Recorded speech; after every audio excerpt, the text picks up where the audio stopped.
Ôi mê ly luôn nhỉ. Có làm 2 lon bia nữa không? Ôi. Rồi nấu kẹo lạc cũng là người Trung Quốc ở đây hết. Món ăn người Trung Quốc ở đây ngon lắm. Bánh đúc tàu này. Rồi bánh lồng lìn cấu là bây giờ ở ngoài Quảng Ninh nó làm đấy. Cái bánh chị Liên nhớ ngày xưa đi học có cái bánh rán của bà Tắc không nhỉ? Cái bánh mật đường mật đỏ ấy, đúc tàu xá thì lục rồi pha. Ai bánh trôi bánh chay thì ai lấy tôi lấy ngay. Tàu phớ để lào tớ. Ông tàu phớ ông gánh cái thùng gỗ đó. Lào tớ, trội bánh chay ai lấy tôi lấy ngay. Ông tàu phớ mà lào tớ.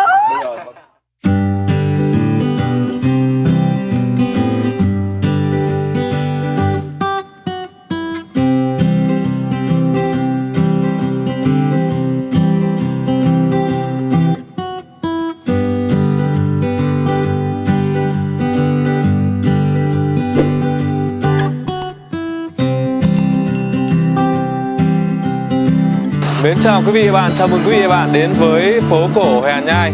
Lúc này là buổi sáng, Hà Nội trên các tuyến phố đã xuất hiện sắc màu vàng của hoa điệp, màu tím của hoa bằng lăng. Và sắp tới sẽ đón chào mùa hè rực lửa nữa rồi. Quý vị thấy anh Duy bay bổng không? Thôi Hồ Hàng Nhai thì coi mình giới thiệu với quý khán giả một món mà cái hàng đấy là bé nhất cái phố Hồ Hàng Nhai luôn. Bé nhất phố. Hủ tiếu quý vị ăn chưa? Hủ tiếu nhá.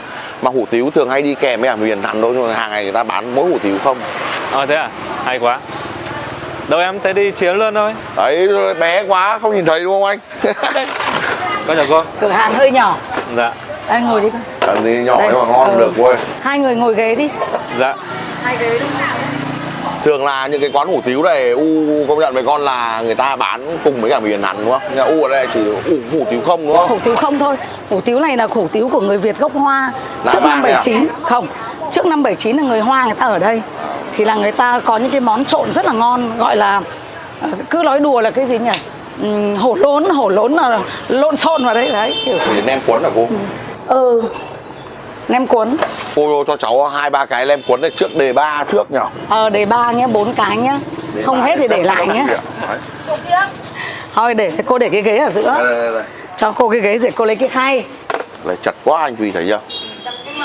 Thằng nào nữa em này anh ngớ không nhìn thấy chỗ luôn nữa.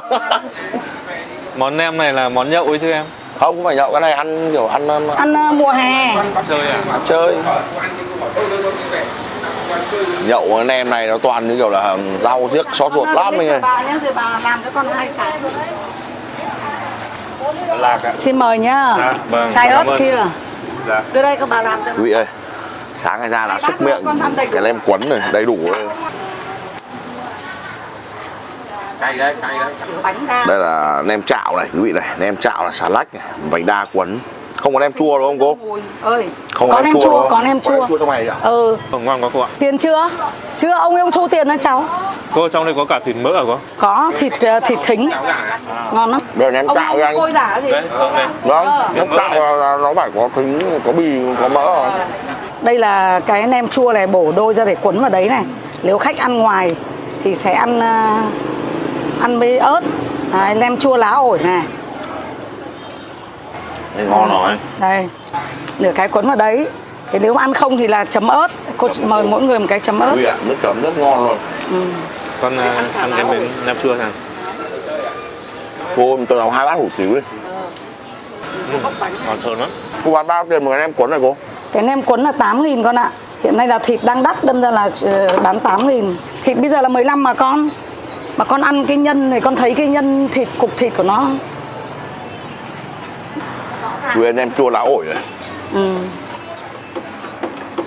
Này có cốc bia nữa thì Ôi mê ly luôn nhỉ. Có làm 2 lon bia nữa không? Ôi cô ơi. Có chỗ ngồi ở trong nhà nhá. Mày đừng rơ vội để tao đâu. Thế à, bác cũng làm cái này. Trong nhà có chỗ ngồi nữa nhá. Đấy, ở đây trong này, nhà sau này có vào coi chỗ ngồi trong nhà không? Cô cho cháu cái thịt mà nó rắc mỡ nhá. Cũng thích ăn, rắc mỡ. Nạc vai ấy. Rắc mỡ giòn nhá. Rắc mỡ ngon. Rắc mỡ ngon lắm.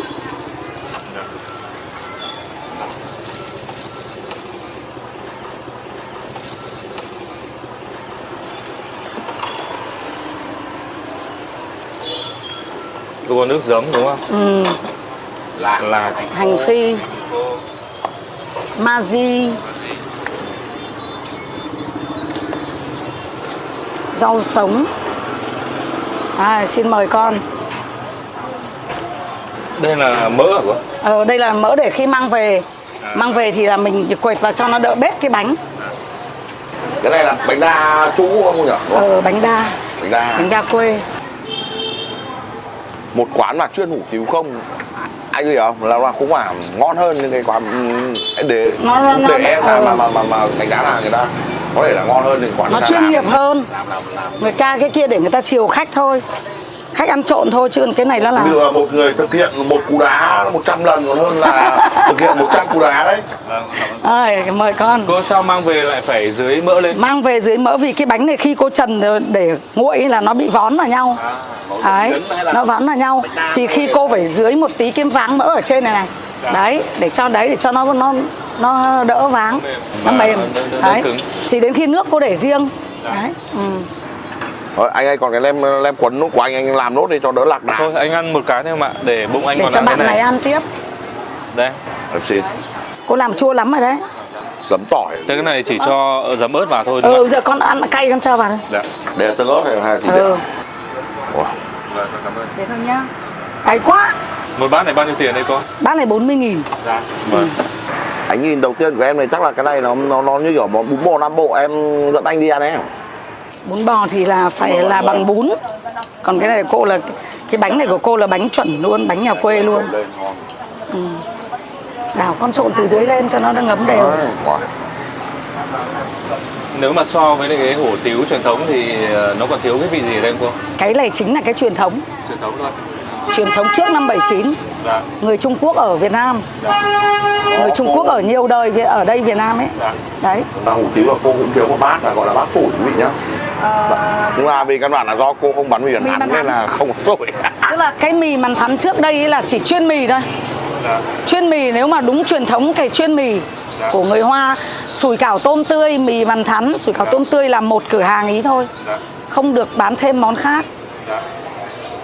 Bây giờ là mở cửa thì cơ chế mở thị trường thì là anh có thể phục vụ ăn uống là đủ vị. Quý vị ơi, miếng thịt nạc vai này, thịt xá xíu ấy không Thịt giòn ngon lắm.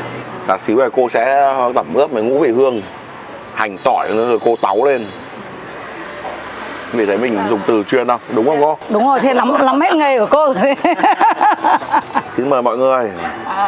Có tội cái đũa này là cô hơi trơn này, đũa nhựa hơi trơn. Rồi. Ăn tắt cả mồ hôi ra. Ngon không em? Không ngon không lấy tiền. Bảo cô không ngon là phía cô Không ngon trả lại. không lấy tiền anh em nhỏ nhỏ. Bánh đa quê. Chú thì nó hơi dày một tí. Bánh đa đặt theo ý mình chứ con. Dễ ăn không anh? Dễ ăn. Món này cực dễ ăn bởi mấy cái buổi sáng mùa hè này. Cái vị thơm thoang thoảng của rau mùi. Thơm nhỉ? Vâng. Rồi cái vị giấm thanh giấm thanh Hà Nội. Cô này có chuyên hủ tiếu phát mà. Bản chất cái sợi bánh đa này nó chỉ hút vào thôi. Chỉ hút vào. Thảo nào ăn rất là đầy vị luôn. Đây quý vị này. Rau hẹ đây đúng không? Đúng rồi.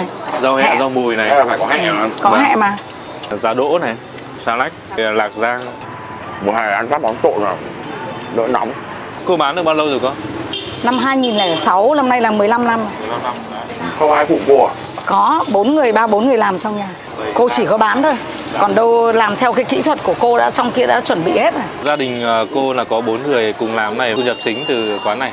5 gia đình trông vào cái chỗ này. 5 gia đình. Tức là cô với một cô em gái thì là cùng bán ở đây. Bán từ 7 giờ sáng đến 7 giờ tối. Thế còn đâu là 3 người làm. 3 người làm thì một người 250 lương, một người 200, một người 150. Đấy. Tính theo ngày nữa. Ngày phát tiền luôn. Ồ thế à?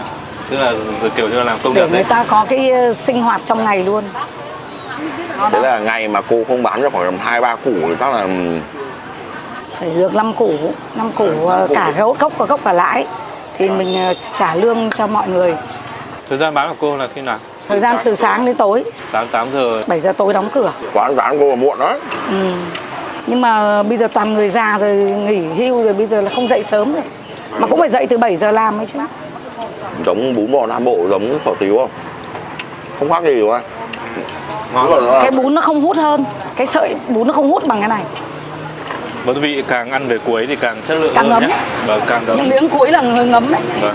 Mà càng kiểu như là tăng cái cảm giác thèm ăn hơn nữa, ấn tượng hơn. Đúng, lúc đầu thì là mới trộn thì nó chưa ngấm.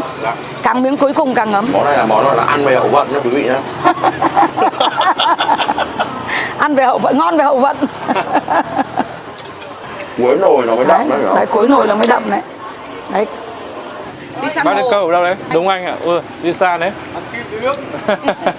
Vâng. Sao không làm được cái ác quy bác? Giật nó cá nó nhảy lên. Thôi nhanh. Ông ấy dê cá vào bờ cũng khỏe. Ông đều sát cá lắm, ông có mưu để làm thính. Cái thính của ông ấy có làm cả ruột gà với chị Liên đấy. Ruột gà, ruột cá. Như là cá mà Ốc. tính nhiều. Ốc thối. Cô con phố Hà Nhai sau cho thấy là cây cổ thụ nó ít đấy.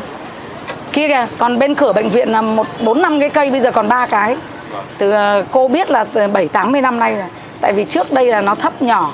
Là lúc giờ cô mới 4 năm tuổi. Bây giờ cô 62 tuổi rồi mà nó... Họ mua nhà mặt tiền là họ hạ cây rồi. Họ ngấm ngầm, họ làm chết cây, họ hạ cây rồi. Trước đây là phố nhà thương khách, toàn người Việt gốc Hoa thôi. Cái kiến trúc người Trung Quốc, cái nhà thương bệnh viện này, bệnh viện thương khách ấy. Thương khách là chú khách, là người Trung Quốc. Sau bắt đầu hòa bình lập lại thì là nhà nước mình mới thu hồi về Sở Y tế, thì là thuộc về bệnh viện Đông y Hà Nhai.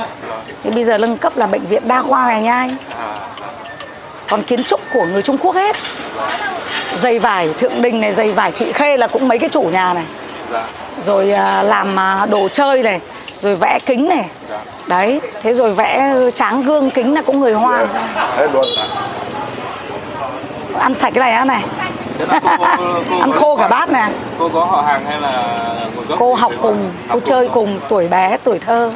Chơi cùng với Alan này, rồi là Kín này. Rồi nấu kẹo lạc cũng là người Trung Quốc ở đây hết. Món ăn người Trung Quốc ở đây ngon lắm. Bánh đúc tàu này. Rồi bánh lồng lìn cấu là bây giờ ở ngoài Quảng Ninh nó làm đấy. Cái bánh, chị Liên nhớ ngày xưa đi học có cái bánh rán của bà Tắc không nhỉ? Cái bánh đường mật đỏ ấy. Bây giờ ở cửa ông họ bán cái đấy đấy. Cắt ra rán. Thế rồi là 9 tầng mây, bánh bò. 9 tầng mây có, buổi chiều vẫn bán. Nó đi đến đây bán cái bánh bò còn. Rồi là Chí Mạ Phù. Người ta cứ giao chè đen ấy, Chí Mạ Phù thì cô lại trêu, cô chọc lại bố mày mù. Lục Tàu Xá thì lục rồi phá. Ai bánh trôi bánh chay thì ai lấy tôi lấy ngay. Tàu phớ để lao tớ. Ông Tàu phớ ông gánh cái thùng gỗ đó. Đúng ra hồi xưa tàu phớ nhá, là người ta làm phải là để thùng gỗ vào lấy cái vỏ chai đúng không? Đúng rồi. Và cái vỏ chai hớt này. Xong cái Chí Mạ Phù thì cái củi đun ở bếp này. Đun cái mùi gỗ, mùi củi nó thơm lừng lên. Thế múc cái Chí Mạ Phù ra. Vâng, cảm ơn ạ. Hồi bé này bảo Chí Mạ Phù là bố mày mù. Rơi cái gì À mít. Mít hả cô? Mít mật. Mít mật nhà quê. Người Hoa trên phố này họ di rời từ khi nào cô? Số 79 là gọi là ngày xưa bây giờ gọi là cái chính sách người Hoa đấy. Nhưng thực tế là nó phát biểu là xua đuổi cấu đít để cán bộ người Trung Quốc là ngày xưa là đi hết, rút hết về ra nước ngoài về Trung Quốc. Đúng rồi, bánh đúc tàu ông bà Tắc chứ ai. Rồi táo dầm, khế dầm, đọc truyện tranh. Táo dầm nhỉ cô nhỉ? Táo dầm bằng cái cống thủy tinh ấy. Xong rồi truyện tranh ấy. Chuyện Tam Quốc diễn nghĩa, rồi là chuyện Lộc Đỉnh Ký. Đấy, các loại chuyện hàng tập, chuyện cũ mà bẩn ơi mà mồn ơi là mồn. Thế mà cứ say sưa cứ 5 xu với một hào đỏ ấy. Được luôn một cái gói giấy, vài cái miếng khế dầm hoặc là vài quả táo dầm, cho tí ớt bột vào. Người ta làm cái gói giấy bằng hình cái phễu đúng không cô? Cô nhớ không? Cái ngày xưa là cái vật chất nó hiếm. Thế cho nên là cái trái cây, những cái quả vặt là ít. Ra Mậu Dịch mà ăn mì không người lái thì 1,5 hào. Mà ăn mì có người lái thì là 2 hào hay 3 hào. Đấy. Quẩy Mậu Dịch thì chấm với cả sữa đậu lành. Đấy.